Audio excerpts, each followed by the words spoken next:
फरवरी को श्रीलंका के कोलंबो एयरपोर्ट पर 40,000 टन पेट्रोल लेकर एक ऑयल टैंकर पहुंचा जिसकी पेमेंट श्रीलंकन गवर्नमेंट ने करना थी, लेकिन बैंक के पास पैसे नहीं थे। डॉलर बिल्कुल खत्म हो चुके थे। वजीर खजाना से राब्ता किया गया तो पता चला कि स्टेट बैंक के पास सिर्फ 2 अरब और 30 करोड़ डॉलर ही मौजूद हैं, और वो भी करेंसी की शक्ल में नहीं। लिहाजा श्रीलंका ये पेट्रोल ना खरीद सका और ये ऑयल कैरियर इंडिया रवाना हो गया। ये इस मुल्क के दिवालियापन की शुरुआत थी, क्योंकि अगले 49 दिनों के अंदर यानी सिर्फ 49 डेज के अंदर यह मुल्क मुकम्मल तौर पर दिवालिया हो गया। और इस वक्त श्रीलंका मुकम्मल तौर पर बैंकरप्ट हो चुका है, यानी इनके पास अपना कर्जा उतारने के लिए पैसे बिल्कुल नहीं है। 12 अप्रैल को श्रीलंका की गवर्नमेंट ने यह ऐलान किया कि इसके पास अपना 51 अरब डॉलर का कर्जा उतारने के लिए पैसे बिल्कुल नहीं है, जिसकी वजह से इस मुल्क के अंदर महंगाई लगातार बढ़ रही है। लोगों के पास खाने के लिए नहीं है, पीने के लिए पानी नहीं है, घरों से बिजली और गैस गायब है। मुल्क भर में मुजाहरे हो रहे हैं, कर्फ्यू लग चुका है, बच्चों के इम्तिहानात नहीं लिए जा सके क्योंकि पेपर तक खरीदने के पैसे गवर्नमेंट के पास मौजूद नहीं है। कई मुल्कों के अंदर इसके सफारत खाने बंद हो रहे हैं क्योंकि उनके खर्चे उठाने के लिए पैसे नहीं है। सोशल मीडिया बैन है। मुल्क में कोई लीडरशिप नहीं है। ये मुल्क बिना किसी हुकूमत के चल रहा है। सदर वजीर आजम की अमलाक को पब्लिक सरेआम आग लगा रही है। टोटल तबाही की सूरत हाल है। कुछ ही अरसा पहले सियाहत और तिजारत से अरबों डॉलर कमाने वाला, दुनिया का तेजी से तरक्की करता हुआ 2.5 करोड़ आबादी का ये मुल्क आज इस मकाम पर कैसे पहुंचा? और क्या पाकिस्तान अगला श्रीलंका बनने वाला है? हालिया आलमी मालियाती रिपोर्ट में पाकिस्तान की इकॉनमी से मुतल्लिक हैरत अंगेज इंकशाफ किया गया है कि पाकिस्तान के पास इस वक्त चाइना और सऊदी अरेबिया का कर्जा उतार कर सिर्फ 3 अरब डॉलर के फेडरल रिजर्व बाकी रह गए हैं, जिसकी मदद से इसे 22 करोड़ वाली आबादी के मुल्क को मुस्तकबिल में चलाना है, जो कि श्रीलंका के फेडरल रिजर्व से भी कम है। इसीलिए अगर अगले 4 से 6 महीनों के अंदर कोई बड़ा फैसला ना किया गया तो पाकिस्तान भी श्रीलंका की तरह बैंकरप्ट होने वाला है। इसकी मईशत तबाह होने वाली है। हैरत अंगेज तौर पर ब्रिटिश राज से आजाद होने वाले इन दोनों मुल्कों के अंदर हद से ज्यादा ममासलत मौजूद है। और अगर आप डिटेल के अंदर ऐसे हालात का जायजा लें जिसकी वजह से श्रीलंका को आज इस तबाही पर आना पड़ा, तो आपको सुनकर ऐसा लगेगा कि आप श्रीलंका की नहीं बल्कि पाकिस्तान के हालात की बात कर रहे हैं। और वो हालात और रिजेम्बलेंस क्या है, आइए जानते हैं। पहली वजह थी कि अपनी पॉलिटिक्स को चमकाने के लिए और वोट बैंक हासिल करने के लिए ऐसे मंसूबे लगाना जिससे कोई आमदन होने की बजाय उल्टा इन्हें चलाने के लिए गवर्नमेंट को अपनी जेब से पैसा देना पड़ता। और कई मंसूबों के अंदर तो टैक्स पर बिला वजह छूट दी गई, जैसे हमारे यहाँ मेट्रो और लैपटॉप स्कीम, जिससे पॉलिटिशियन ने वोट बैंक तो हासिल किया, लेकिन असल में अवाम के टैक्स का पैसा जो कि रोड, सेहत और इंफ्रास्ट्रक्चर पर लगना चाहिए था, वो इन मंसूबों को चलाने पर लग गया, जिसकी कमी को पूरा करने के लिए मजीद नोट छापे गए। और जितना ज्यादा जिस मुल्क के अंदर नोट छापे जाते हैं, इसकी करेंसी की वैल्यू उतना ही ज्यादा कम होती है, महंगाई बढ़ती है। इसीलिए इन्फ्लेशन बढ़ता चला गया, जिसे चलाने के लिए श्रीलंका ने IMF से कर्जे लिए और फिर इन कर्जों का सूद उतारने के लिए मजीद कर्जे लिए। और इन कर्जे देने वालों में Asian development bank, world bank, IMF और चाइना वगैरह शामिल हैं। जिसके बाद हाल ये हुआ कि आज इन कर्जों को उतारने के लिए इस मुल्क के पास पैसा तक नहीं है। बिल्कुल सेम वही हालत जो कि इस वक्त पाकिस्तान की है। और सूरत हाल ये है कि 2010 के अंदर श्रीलंका पर जितना बैरूनी कर्जा था, आज 2019 में वो बढ़कर डबल हो चुका है। 2019 में श्रीलंका के अंदर कई धमाके हुए, जिसकी वजह से यहाँ की खूबसूरती को हर साल देखने आने वाले टूरिस्ट खौफ के मारे यहाँ पर आना बंद हो गए। और जाहिर है कि जहाँ पर इंसान को अपनी जान का खौफ हो, वहाँ पर ना तो कोई टूरिस्ट आना चाहता है और ना ही कोई इन्वेस्टर अपना बिजनेस उस मुल्क के अंदर करना चाहता है। ये मुल्क पूरे 26 साल तक खाना जंगी का शिकार रहा और तमिल टाइगर्स ने 1983 में हुकूमत से जंग शुरू की और 2009 तक लड़ते रहे। दुनिया में पहली बार खुदकुश धमाकों की शुरुआत करने वाले भी यही लोग थे। तीसरी वजह है सियासतदानों की नाकिस पॉलिसियां। श्रीलंका की टोटल आमदनी का 10% टूरिज्म से आता था, जो कि अचानक बंद हो गया। और दूसरी तरफ मुल्क के अंदर जो पैसा था वो लोगों ने स्टॉक मार्केट से निकालना शुरू कर दिया, जिससे रुपए की कीमत गिरने लगी, महंगाई बढ़ने लगी। और बाकी रही सही कसर कोरोना वायरस ने पूरी कर दी, जिसने पूरी दुनिया की इकोनॉमीज को इफेक्ट किया।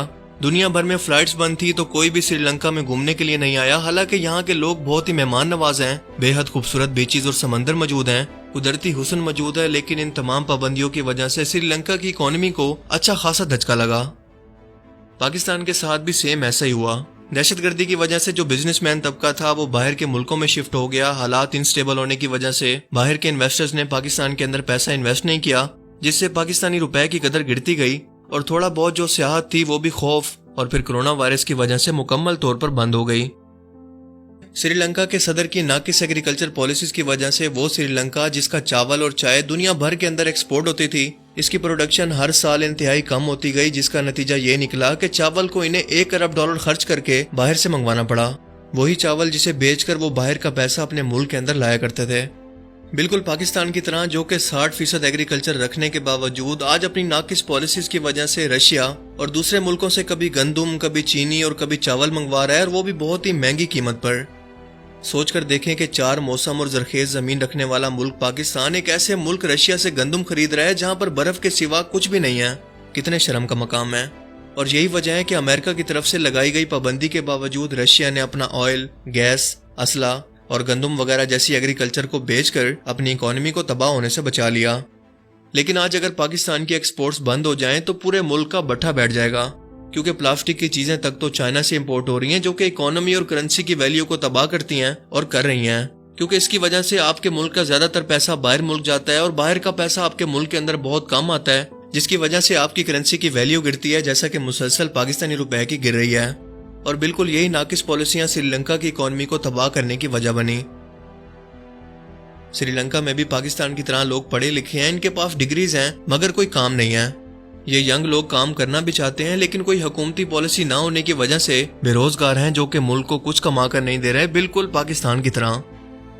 اور سب سے اہم ترین وجہ اس ملک کی تباہی کی ہے، وہ ہے موروثی سیاست یا بادشاہی جمہوریت، اور ایک ہی خاندان کی ملک پر پچھلی 2 دہائیوں سے حکومت، یعنی اگر دادا پولیٹکس کے اندر ہے تو پھر اس کا بیٹا اور پھر اس کی بھی اولاد، اور پورے خاندان کو حکومت کے تمام بڑے عہدوں پر مسلط کر دینا، صرف اپنے لوگوں کو نوازتے رہنا۔ یعنی راجہ پکسے خاندان کا ایک بھائی صدر ہے تو دوسرا وزیر اعظم، پھر ایک فائنانس منسٹر، پھر ان کے بچوں کو وزارتیں، اور اوپر سے ان پر فورن فنڈنگ اور کرپشن کے الزام، خوب عیاشی، وہ بھی عوام کے ٹیکس کے پیسوں پر۔ آپ کو لگ رہا ہوگا کہ میں پاکستان کی بات کر رہا ہوں، پر نہیں، سری لنکا کے سیم یہی حالات تھے جو کہ اس وقت پاکستان کے ہیں۔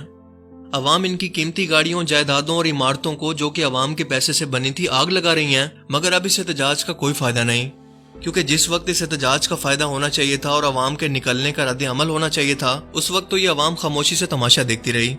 اور آج حالات یہ ہیں کہ پورا ملک ایک ٹوٹی ہوئی کشتی کی طرح سمندر کے اندر تیر رہا ہے، لوگ مظاہرے کر رہے ہیں، اداروں پر حملہ کر رہے ہیں، مگر پوری دنیا کے اندر انہیں بچانے والا کوئی نہیں۔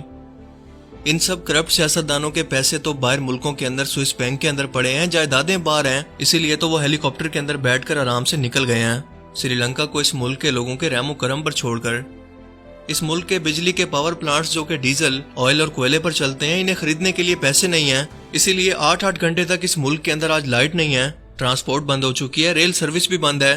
صرف ایک امید باہر ملک میں رہنے والے سری لنکا کے شہری تھے، جنہوں نے اس کرپٹ حکومت کی وجہ سے پیسے بھجوانا بند کر دیے، اور یہ ملک آج بالکل تباہی کی طرف چلا گیا۔